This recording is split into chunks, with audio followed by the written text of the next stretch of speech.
Welcome to the Energy Mixx Radio Show, where we're diving into the energy stories that Texans are actually reading, sharing, and debating right now. The ones that shape our grid, our bills, and our future. From the 100 billion, and yes, you heard me right, 100 billion STEP, which is a strategic transmission expansion plan, to the EPA's new rules threatening Texas gas plants, to the explosion of industrial load in the Permian Basin. Texas wants straight answers about reliability, affordability, and regulatory overreach. Joining us today is one of the clearest, most respected voices in energy policy today. My guest is Dr. Brent Bennett, who is Policy Director for the Power Life Initiative at the Texas Public Policy Foundation. Brent holds a Ph.D. in materials science and is one of the leading experts in Texas on grid reliability, energy economics, and the unintended consequences of federal energy policy.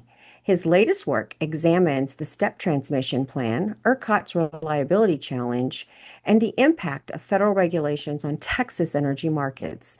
Brent, welcome back to the Energy Mixx Radio Show. Thank you, Kym. Good to be back. Well, you're also an Energy Mixx host as well, but I was Been a like, little while, but yeah. yeah, we need you back on. You cover a lot of great stuff. And Texas public policy, y'all just do a lot of great work in holding legislators, laws that are coming out, as well as the federal government. Y'all help break it down. Y'all also advocate for things that don't make sense for Texas. So it's an amazing foundation. People should learn more about what y'all are doing and join in. So thank you for what you're doing. I want to begin with, I saw a press release, or maybe it was some content. It was basically, you all had put this out. It's the STEP plan.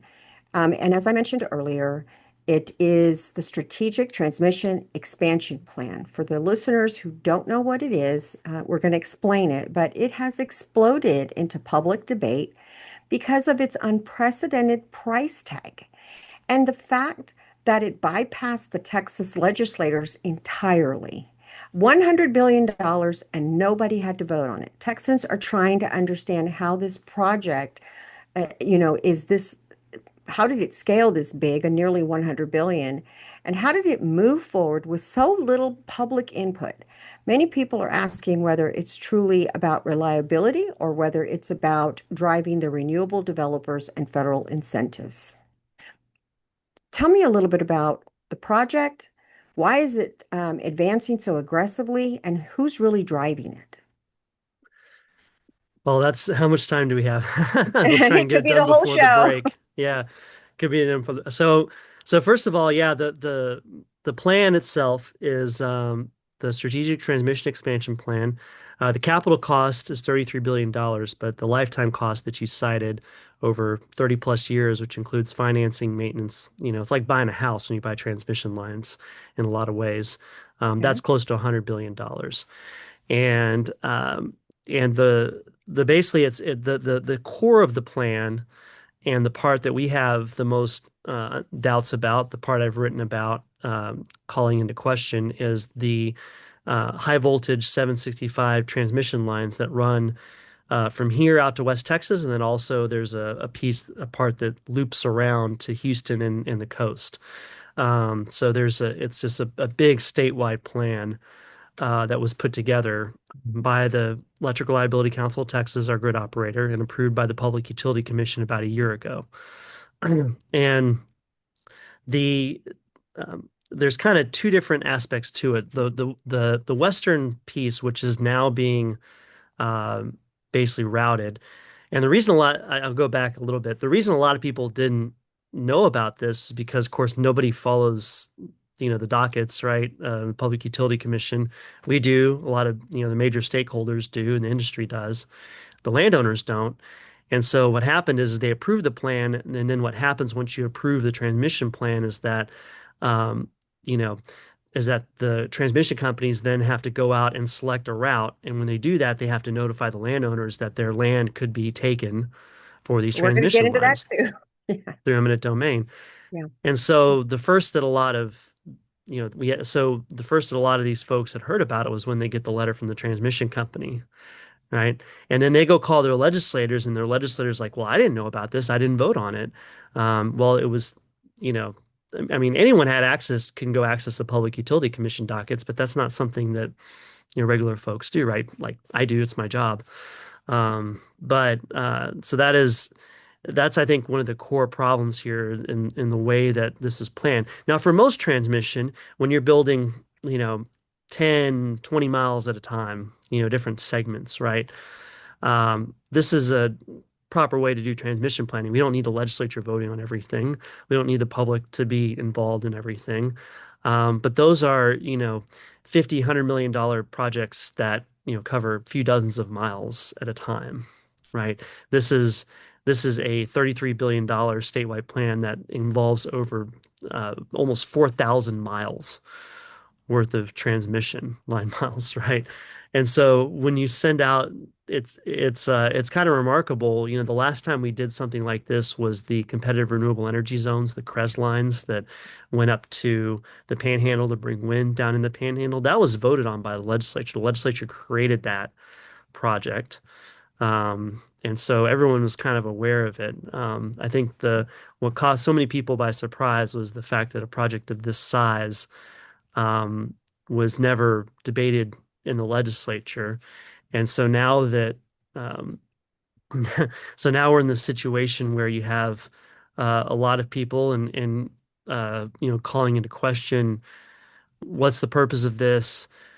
Why is my land being taken? Why is this happening at such a massive level and it's thousands of people at once? It's not a handful of landowners along one segment. It's thousands of people across hundreds of miles of the state, right? Because we're doing this all at one time. So that's where the kind of the political disconnect and the controversy has arisen now.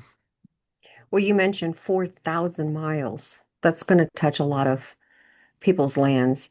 Yeah, And about we talk, 60,000 acres worth of right of way because it's about 200 feet on each, 200 oh, feet wide, the right of way. So just for the 765 lines, which is about half of the total mileage, this is the big high voltage lines. That's yeah, 60,000 acres. So it's a lot of land, and it and I want takes to a lot drill of land down. to do this. Right. I want to drill down just a little bit more because for the listener who doesn't quite understand eminent domain, can you explain? They might understand if it was their land, and I'm sure that they probably, after you explain it, will understand why nobody wants this to happen to them, eminent domain. What happens when the state decides they're going to put these power lines or the grid in, and they get the letter that their property is being seized for eminent domain? Yeah, eminent domain is used for pipelines and other public works projects, transmission, et cetera, because it's a process by which if the entity building the line, building the project isn't able to come to an agreement with the landowner, then you don't want to have, say, one landowner who refuses to give the easement or sell their right of way to hold up Mhm. an entire project that's necessary for the public good, right? So there's a definite purpose for eminent domain in this context. The challenge is again when you're doing smaller projects, one piece at a time. But now we have these line segments that are hundreds of miles long, and so they're doing it all at once. And it's very complex, and a lot of the processes are not really geared toward, again, the determining the need for what's being done at this stage. When now the landowners didn't have a say in the process early on, right? That and the legislators who represent them. Right. So it's this dichotomy between we have a process that is necessary and useful for how we normally do projects like transmission, smaller pieces, but now we have decided that we're going to do these big statewide plan all at one time and trying to do it through the same process. And so that's what's, I think, creating a lot of the problems and what a lot of landowners rightly are upset about. Because they don't Um, get a choice. They're going to seize their land. And if they wanted to sell it, my understanding, and I could be wrong, please correct me if I am, if they had approached them before eminent domain, they might have gotten a higher profit. Eminent domain isn't going to give them, but whatever the going rate is. So there's probably a loss of some money there as well. So not only do they not have a choice, they're coming in to take their land, but they're not going to get the price that they normally would have sold it for. Is that yeah. correct? I mean, Okay. it depends. It's correct sometimes. Yeah. I think it just depends on how the process goes, right? The legal process as to whether they get fairly compensated. Now, I think a lot of times when this is done, I think people, feel fairly compensated. Again, there's a reason that we do this. It's not as if we should, and we certainly aren't advocating, TPPF aren't advocating to get rid of eminent domain.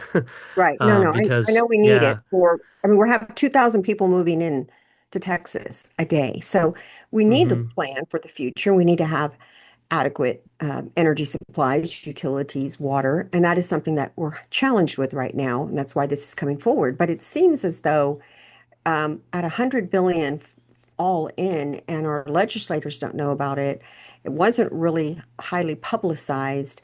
That's somewhat troubling. When I read it and I read y'all's position in it, it kind of lined up with, yes, why are we not speaking about this prior to this? And let's switch gears and talk a little bit about ERCOT's reliability. Um, Despite massive investments from renewables and billions spent on transmission, Texans are still facing conservation alerts. There's a tight grid conditions, and people want to know why reliability isn't really improved yet. Whether maybe the market has designed itself to, is it failing due to incentive? Is it being incentivized in the right way, the new generation, the type of generation that we're creating? So I guess the question would be, despite record spending and despite record renewable build out, ERCOT still issues conservation alerts. And I guess we're all kind of wondering, it doesn't appear as though we're getting any better with our grid, are we? Yeah, it's not. I think It's the not as the troubling. It's right. supposed to be. I'm trying to paint a more optimistic picture here. Um, Well, that's than not just our than just show. than just saying, yeah, than just saying, we're screwed. Um, but no, it is troubling. I mean, we've invested over $150 billion in capital in new wind and solar and energy storage in Texas over the last 15 plus years or so. Uh, and since the winter storm Uri 5 years ago, we've invested about 60 billion over that time, 60 billion of that 150 billion, and primarily solar and storage. We've added 10 times more wind and solar capacity than we have natural gas capacity, only about 3 gigawatts, 3 to 4 gigawatts of natural gas capacity over that time. And the near term queue, the interconnection queue where projects are coming in is fairly similar. We've had a little bit of an uptick in gas because of the demand coming in from data centers, but it's still primarily wind, solar, and storage. And so that's what's driving the need for these transmission lines fundamentally, is that we've had this massive build out of these diffuse, resources far from demand centers. And now we have demand growing in the cities and also from the data centers. And so what do you need transmission to wire that all together? And what our study that we just published talks about is, look, if we were building dense, energy dense natural gas, nuclear, et cetera, near demand centers, we would need a lot less transmission. And that's just physics, right? You build something that's energy diffuse way out here, instead of something energy dense here near your demand, then that's fundamentally going to require more transmission. And so the demand growth is creating the need for more generation and transmission, but fundamentally we could get away with a lot less transmission if we were building the right kind of generation, and we're not. And we're not. And it's also making reliability more challenging because now you have these very, large data centers that consume a ton of power being connected up to very highly variable wind and solar, right? So you have a high reliability need on the demand side, with a highly variable resource trying to power it. The transmission lines don't solve that problem, right? They help connect the resources. They provide optionality, but they don't fundamentally solve the reliability problem. So that's why, that's why we're in the situation where the reliability of the grid's not getting better because we're trying to meet demand growth with variable resources.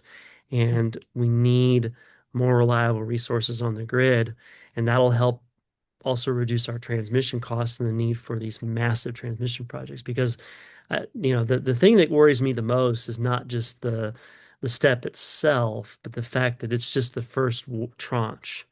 If we continue down this road, we have to double the amount of generation capacity on the grid in the next 10 years to meet this growth. And if we do that with all wind and solar, then, that's the amount of capacity these lines have is just a small piece of this initial plan is just a small piece of what's really needed in the future if we keep going down this road. So that's the optimistic side. I'll end with this is that we have the ability in Texas, we have our own grid. We set our own rules. We have the ability to change the market conditions. We refused to do so for the last 5 years since the storm. We had an opportunity after the storm. We had a whole round of discussions at the Public Utility Commission, debate in the legislature about market reforms. We didn't do anything, um, really. We made some tweaks here and there. We solved a lot of the immediate problems from the storm, and those are good. But we didn't solve the market design issues that persist and that causing us to keep building more wind and solar, right? Um, and so but we have the ability to change that. And the demand growth that we have allows us to build our way out of this problem. If we were California and we had no demand growth, then we're stuck with what the resources we have. But if these new data centers are going to come in and bring more gas generation with them, if they're financing more reliable generation, then that helps us to improve the resource mix overall. And so as we double the size of our grid over the next 10 years, we fill it up with more of the reliable stuff that that's the scenario that we could have in the future, but it's not going to happen if we just keep doing what we're doing right now.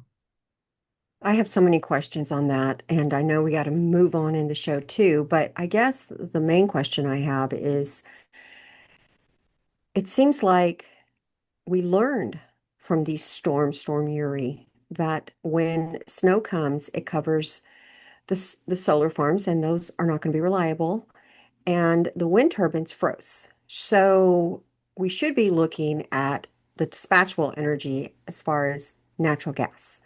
That's what I believe we should be doing. I don't, it's just my opinion.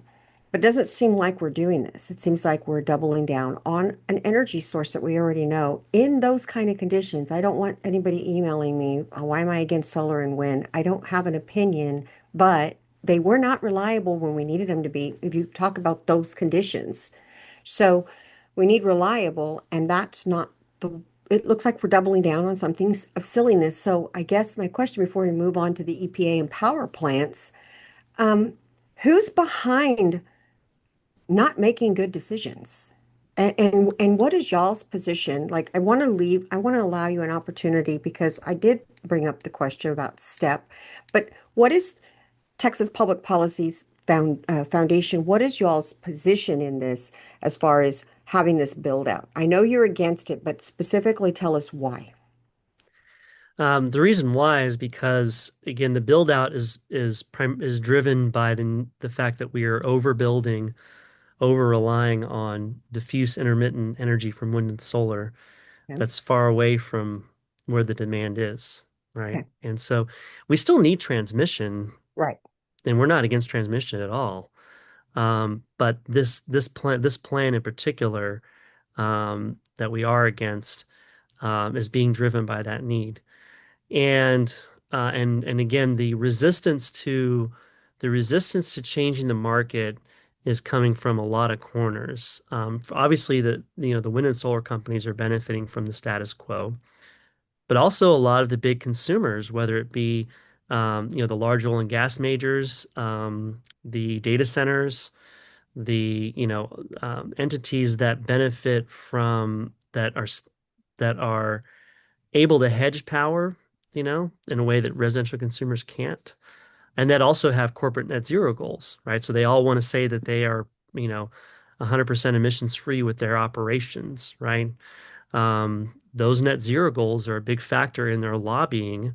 They want continued access to wind and solar. A lot of the big, industrial companies were against more transmission for many years, especially after the crest lines were built, and we did that, and they were like, okay, no more, because they pay for it, you know. But in recent years, they've kind of let it go because they are doing so many power purchase agreements with wind and solar. They have these net zero targets. They want to have more access to that. So they kind of, in recent years, have started saying, well, we're okay with this. We'll go ahead and pay for some of it, as consumers. Um, and and so that is a big reason why we're in this position now, is because the tables have turned in the advocacy space. And that's why we've decided to kind of step in and be a voice in this where we hadn't been before as much. We'd been more involved in, the federal policy trying to get rid of subsidies, and which is all still very active, but We're to going be to more cover that active too. in, yeah, but to be more active in the state policy, because the entities that should be advocating for consumers are not. Yeah. And especially for residential consumers. So that has to be. We need our voice in the space now. Well, as you spoke about the whole why are we moving in this direction, one of the questions that I had for you is, but we're going to take a break, but when we come back, I want you to answer this. It's ESG. I had thought with President Trump coming back into office that ESG was pretty well done and over. But even though ESG has faded from the headlines, banks and insurers still impose restrictions on oil and gas financing. And Texans, I think they want to understand how much influence is ESG still having, and whether it's affecting investments in the generation, or in what we need as far as our, utilities and power grid and everything else. How much are they involved in it? And I believe that they still have a whole lot. So we're going to get into that. We got to take a quick break. You're listening to the Energy Mixx Radio Show. We'll be right back. And we're back. You're listening to the Energy Mixx Radio Show. My guest today is Brent Bennett, who is Policy Director for Life Power for Texas Public Policy Foundation. Brent, before the break, we were discussing what's happening with ERCOT and how they're building this massive transmission line. It's going to cover thousands and thousands of acres. Texans are reading more about banks and insurers restricting oil and gas that we had thought had gone away through House Bill 13. How much influence does ESG still have over Texas energy decision? And is this part of what we're seeing? I would think Yeah, I think not. it's the certainly the trend of moving towards net zero and setting net zero goals has been abated, but it hasn't been reversed. And so, and you're seeing companies talk about it a lot less, but they haven't gone and said, well, we're going to, still get rid of this. And Europe certainly hasn't done that. And a big problem for a lot of especially the oil and gas majors, is they want to sell. We export a lot now of oil and gas. Great thing. We want to be able to sell that overseas. Well, a lot of overseas jurisdictions still have net zero requirements. So even just here in the U.S., that has been abated. And the Trump administration has, backed us away from, a lot of the requirements that were going to be imposed, right? Particularly the endangerment finding for greenhouse gas emissions. They're about to, any day now, going to finalize the rule that will eliminate the greenhouse gas regulations on power plants, which is the old Clean Power Plan from the Obama years that was revived under Biden. Um, that, those are great things, but a lot of these companies are still in there, and particularly their investors, right? You have your BlackRock, Vanguard, State Street own, about 20% of all these companies. The institutional investors, right? They are all still committed to finding ways to go to net zero, and they have not rescinded their goals. So when it comes to their policy advocacy, even though they aren't talking openly about pursuing net zero in the way that they were a couple years ago, their policy advocacy hasn't changed much. And there's a lot of inertia in that too, that, that the policy decisions that led to, these transmission lines that have led to the lack of market reform in Texas to better value, reliable energy are decisions that were made a few years ago that are now becoming manifest today. Yeah. Um, and so it's just we got to keep reminding people uh, that this net zero thing is not gone just because it's not being talked about, and that it's still having consequences, and that we need our politicians to be aware of what's driving these decisions and to say, wait a sec, this is not what we want. This is not what our constituents want. And let's try to find a different way to do it. And so I think that's, again, I don't blame our policymakers so much because they have to respond to what they know and what they hear, and they haven't been really properly educated about, well, why is this? Again, they didn't vote on this plan, right? So why is it happening?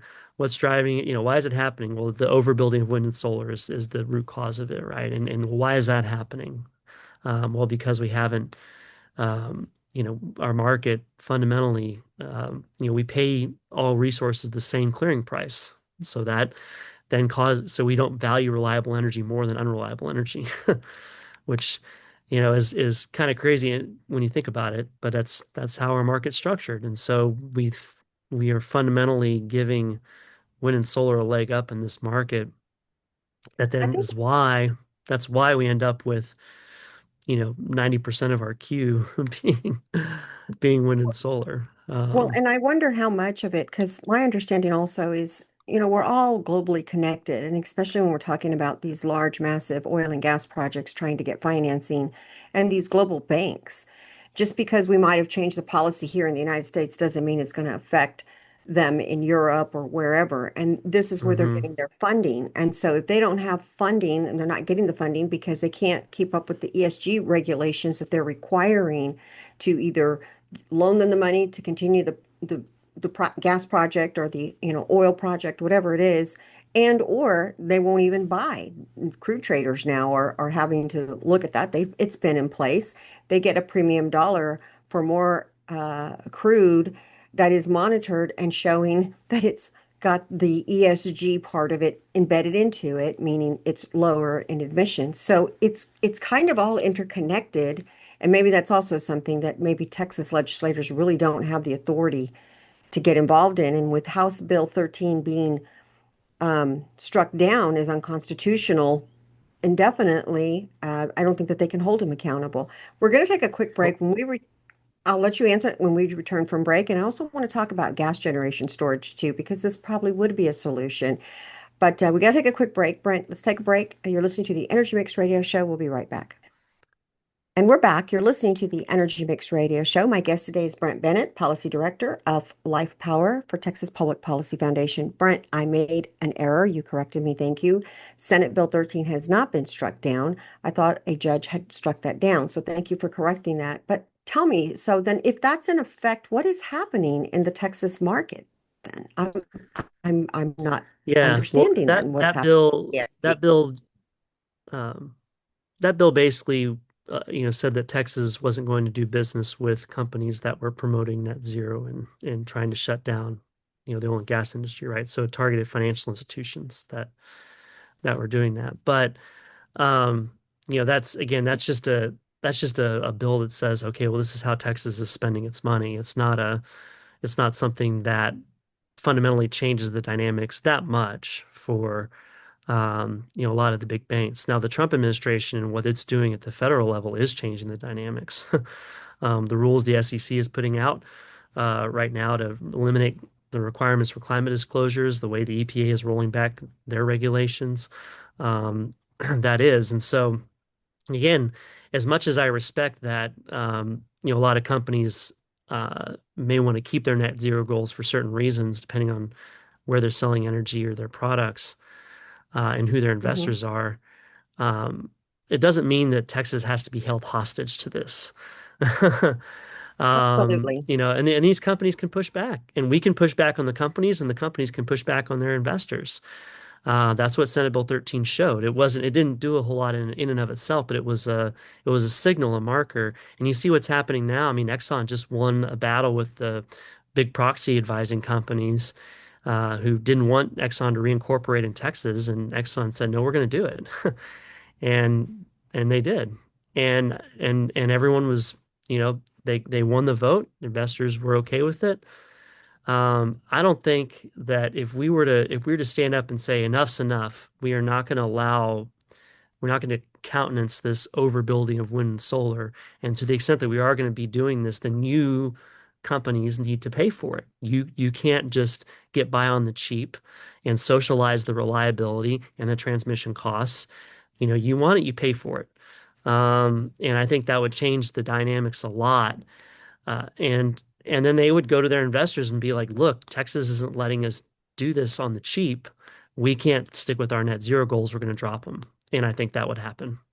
So it's again, it's happening at the federal level with federal regulations. We can do it here too. I think that's the message that we need to send to our lawmakers. It's tough. I mean, it's tough to stand up to these lobbyists who are, really influential, right? And these big companies. But if we provide a backbone, then they'll have one too. And I think that's what will gradually change things. And it needs to change both here in Texas and across the country. This is not just a Texas problem, by the way. I mean, you have major transmission projects being planned all over the country. And these kinds of fights are going to be brewing in other places because this, again, it's physics. You build a lot of wind and solar far from where demand is. You need transmission. And I Yeah. think it is going to be what I'm seeing now is I think that this is going to be maybe one of the big catalysts.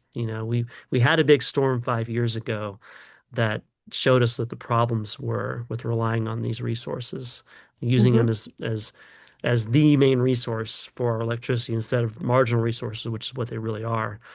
Yeah. And so that I think it's going to take, you got to get hit upside the head twice, right? Fool me once, fool me twice, right? And I think that's where we're at, both here and in a lot of other places across the country too. I would love to say that, yep, you're right. But I think we also, 10 years ago, before this storm, we didn't learn our lesson again. So this is just repeating these. I'm not Hmm. blaming Governor Abbott. He wasn't in office at that point, at that time, and probably most of the legislators, except a few, were there. But it doesn't seem like anything, lessons learned get implicated the way it needs to be. One of the most researched questions in Texas right now, Brent, why aren't developers building new gas plants when we clearly need them? And I think that that's something that I'd like an answer to because I think that this is a solution for us as well, but it's not happening. Can you tell me why you think we're not having any gas generation, uh, dispatchable power being developed? Is there not Yeah, money attached to that? it's actually pretty simple. It's because, there's only so much money in the electricity market, right? You and I are paying for this stuff. We're only paying so much. And every dollar that goes to a wind and solar development, and every dollar of revenue is a dollar that doesn't go to gas generation or any other type of generation. Say we get nuclear out in the future, right? So it's I always say all the above energy is the dumbest energy policy ever because it assumes that money is free, that you have money to spend on everything. That's not true. Every dollar spent is a trade-off. And again, so we've had $160 billion in new capital going into wind and solar in Texas over the last 15 years. We spend a quarter of that on reliable generation. We wouldn't have had a big problem during Winter Storm Uri. Um, and and if we were to continue to change that, so it's not that we can't invest money in wind and solar at all, but it's just we're investing way too much, and those extra dollars are not going into gas generation. And the reason is because, again, we pay them all the same price in the energy market. And wind and solar have they have free fuels, so they are dispatched first because they're the lowest marginal cost. They're further down the curve, and once the curve gets to a point where it meets demand, then that's your price, and everyone gets paid that price. Well, they're making a lot of revenue there. And so and they get dispatched first. So if you're a gas generator, you're like, okay, there's fewer and fewer hours out of the year where I'm going to be dispatched, but those hours are going to be really necessary because we don't have the wind and solar production. But I don't know, you don't know how much revenue you're going to get every year. That's why we're building gas generation. Is there are opportunities for revenue are shrinking, and the volatility of the market. They don't know, you go out and get a loan from a bank. Well, you got to pay that bank back every year. What if you only make a few dollars every year? It's like having a Not a mortgage, business. and Yeah. it's like having a mortgage, but you don't know what your income is going to be. Right? So it's again, we have to fundamentally change that dynamic if we're going to see new gas generation get built in Texas at a significant scale, right? We're seeing on the margins. There's people that are finding ways to build. Like I said, we built 3 gigawatts since Uri, which is 10% of how much wind and solar we've built. But there are people, and there's more that will come in with the data centers and demand rising. But it's again, the balance is way out of whack, way out of whack. That's my, next question is the industrial electric demand in Permian Basin is exploding. Crypto mining, data centers, the LNG expansions, hydrogen, and more. And the question is, and we're going to have to go to break, so I'll let you think on it over break. The question is whether ERCOT is planning for this new reality, or is it still modeling demand based on outdated assumptions, like that solar and wind are going to get us through this huge demand, not to mention, of course, all the people moving here. I mean, the demand is just growing, and I just don't see how we keep the lights on. Let's take a quick break. You're listening to the Energy Mixx Radio Show. We'll be right back. And we're back. You're listening to the Energy Mixx Radio Show. My guest today is Brent Bennett, who is the policy director of Life Power for Texas Public Policy Foundation. Brent, you've been a great guest today for me, explaining a lot of stuff that I see in the headlines, don't quite understand because it's not the way content is written. You either know it or you don't. And I know a little bit, but I don't think I understand the full background of it. So I appreciate you being here. And I'm sure our listeners were also confused. What does this mean for me? But let's switch gears a little bit. Demand is only growing. We have crypto mines. They're huge zappers. Data centers, LNG expansion announcements. The industry demand is exploding. So my question is, do you all feel that ERCOT is planning for this correctly, or are we building out the wrong infrastructure? I know you kind of said no, but is there a plan B? I mean, are they investing?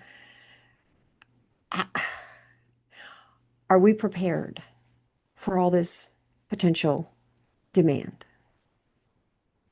No, that doesn't mean that we can't change things and be more prepared. Um, but I think yeah, you mentioned just the new demand in West Texas. West Texas right now, we have about total in that region about 7, 8 gigawatts of demand, and we only have about 4 to 5 gigawatts of reliable power. So we're already, underwater in that regard. But we have like 40 gigawatts of wind and solar out there. But sometimes that wind and solar produces almost nothing, right? Yeah. So that's why. So again, ERCOT is forecasting, and what ERCOT is doing is their job, which is to plan transmission. They're forecasting, well, if this continues, if this doesn't change, then okay, we're going to need transmission to be able to help support that region because we don't have the reliable power out there. Well, that's kind of crazy though in the larger picture because we have an ocean of natural gas out there in West Texas, right? We're flaring it off. We have so much.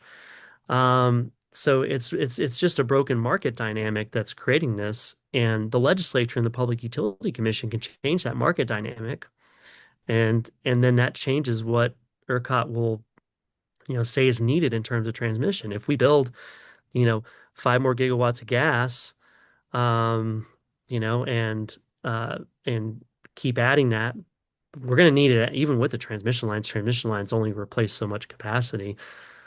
We're going to need that. So I think it's just we've got to put that.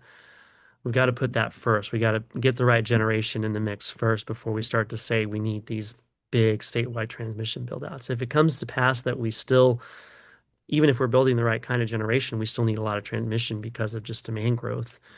Okay, then we know that it's necessary. I think the problem right now is that, we at the foundation and a lot of other folks that are out there have a sense that we're just building this because we're building the wrong kind of generation, not just because of demand growth. And if that wasn't bad enough, the EPA's new rules are dominating Texas energy news because they could force existing gas plants to retire early or comply with costly carbon capture mandates. Texans are worried this could remove the very dispatchable power grid that we depend on during peak demand. So the question is, how serious is this a threat to ERCOT's stability with the EPA's new power Well, plant? the good news is that's getting rolled back. So I mean, those rules that you say were new were actually promulgated about 2 years ago, Okay. and so just in literally any day now, the EPA is going to finalize the rule that rolls back the greenhouse gas regulations that the Biden administration put in the new Clean Power Plan. I think I might have mentioned that earlier in the show. And so that was something that we at the foundation have been working on fighting for many years. And it'll be very interesting to see as that is litigated over the course of the next few years if we can get that to stick.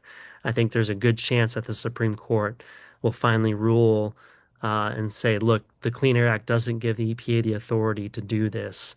And so that's actually moving in a very good direction. The challenge is that just as of 2 to 3 years ago, again, this was going to be the law. You look at the gas turbine manufacturers and everyone else. This is before a lot of the data center demand was really manifesting, right? 3 years ago. Hmm. It was And just being talked so, about. yeah, and so the turbine manufacturers are like, look, it's going to be illegal to build our product after about 2030 under these regulations. We got to ramp down. And now it's completely reversed, right? We're rolling back the rules, which is great, and now demand is exploding, and now all of a sudden we have this supply crunch of gas turbines. Well, why? Because you can't just turn these manufacturing operations on a dime, right? And so we really need that regulatory certainty at the federal level. We need to make sure we get rid of the wind and solar subsidies permanently. They're set to expire in a few years from now. Any project that's not in the ground and operating, if you've been at the end of about 2029, is not going to get them. But I guarantee you that that is going to be back on the table. Those subsidies have been extended many times before. So the last Congress last year did a great thing by putting a firm sunset date on them, but whereas before there was no sunset date under what was enacted under Biden. So those are all good things that are happening.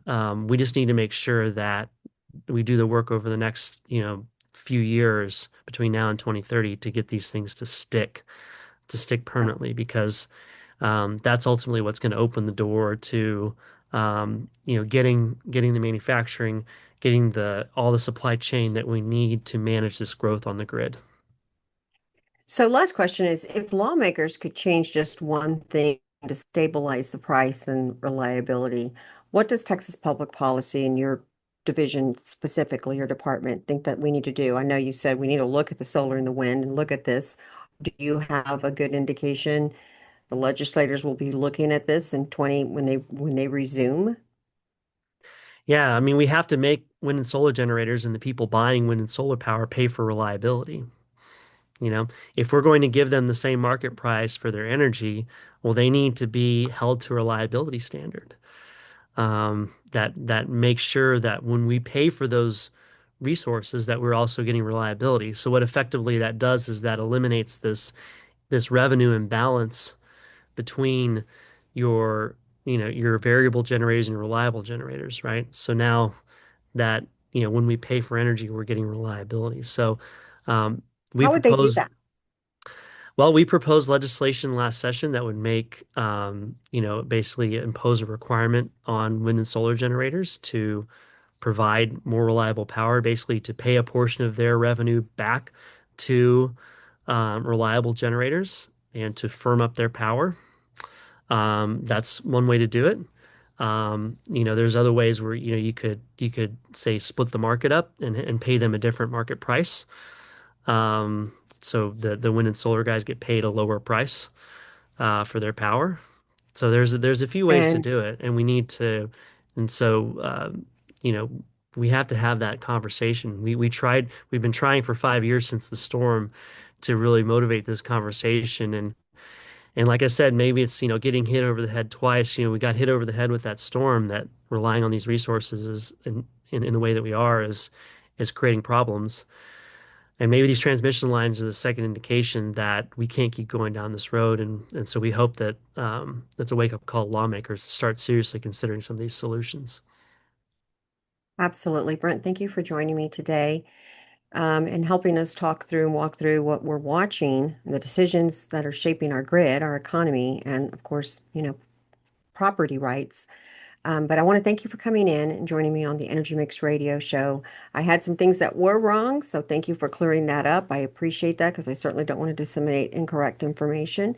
But it's just interesting what's happening here, and I do hope the legislators will look at this when they go back to session. Thank you for joining me. Thank you, Kim. Appreciate it.